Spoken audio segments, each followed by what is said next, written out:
સુરતમાં શેર માર્કેટમાં રોકાણ કરાવી 31 લાખ કરતાં વધુની છેતરપિંડી આચરનાર 2 આરોપીઓને ઝડપી પાડવામાં આવ્યા છે।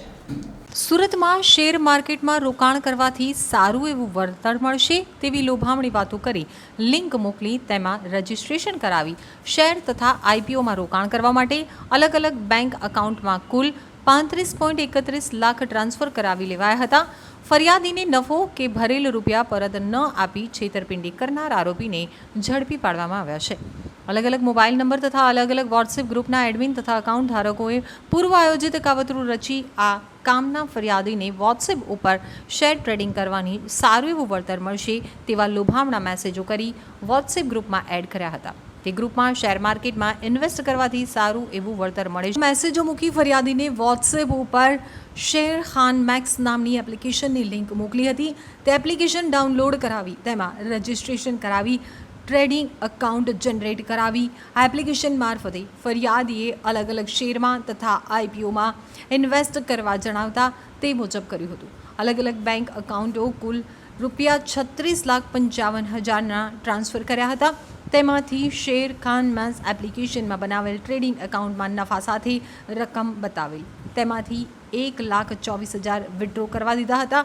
બાકીના 35,31,000 વિડ્રો ન કરવા દઈ છેતરપિંડી આચરી હતી।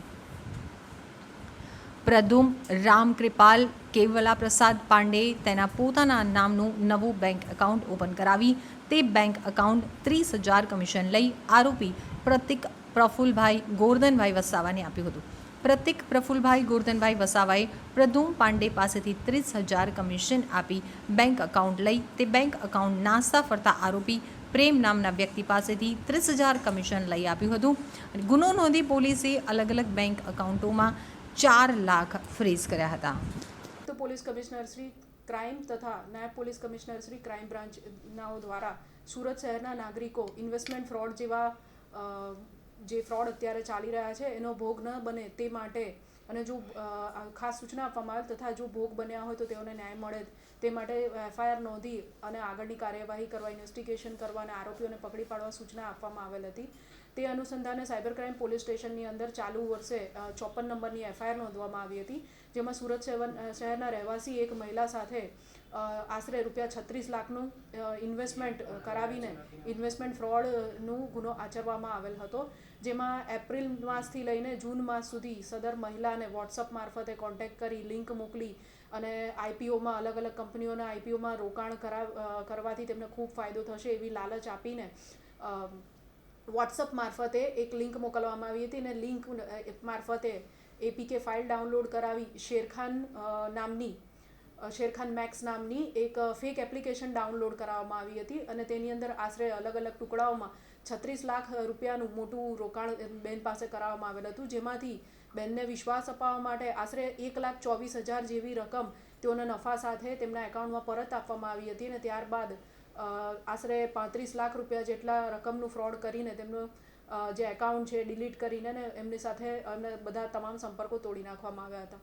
તો સદર ગુનાનું અહીંયા રજિસ્ટ્રેશન સાયબર ક્રાઇમ પોલીસ સ્ટેશનમાં થયા બાદ સાયબર ક્રાઇમ પોલીસે સ્ટેશનના જે સ્ટાફ છે તેઓએ ઇન્વેસ્ટિગેશન કરતા કુલ 2 આરોપીઓને ગઈકાલે અટક કરવામાં આવેલ છે જેમાં મૂળ એકાઉન્ટ ધારક પ્રદુમ પાંડે છે જેઓએ આશરે 30,000 રૂપિયા જેટલું કમિશન લઈને પોતાનું એકાઉન્ટ આવી ગેરકાયદેસર પ્રવૃત્તિ માટે ભાડે આપેલ હતું।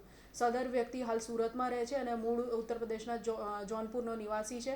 30,000 જેટલી રકમ લઈને તેમણે પોતાનું એકાઉન્ટ સુરતના રહેવાસી એવા પ્રતિક વસાવાને આપેલ હતું અને પ્રતિક વસાવાએ આગળ 30,000 રૂપિયા વધુ કમિશન લઈને આગળ બીજા ગુનેગારને એકાઉન્ટ ભાડે આપેલ છે જે અંગેની તપાસ ચાલુ છે। સદર એકાઉન્ટ જે પ્રદુમ પાંડે પ્રતિક વસાવાને ભાડે આપેલ હતું એની અંદર આશરે 3 કરોડ રૂપિયાના ટ્રાન્ઝેક્શન થયેલા છે તથા ભારત દેશમાંથી લગભગ વિવિધ રાજ્યોમાં કુલ એનસીસીઆરપી પર જોતા 30 જેટલી ફરિયાદો આ સદર એકાઉન્ટની વિરુદ્ધ નોંધાયેલી છે।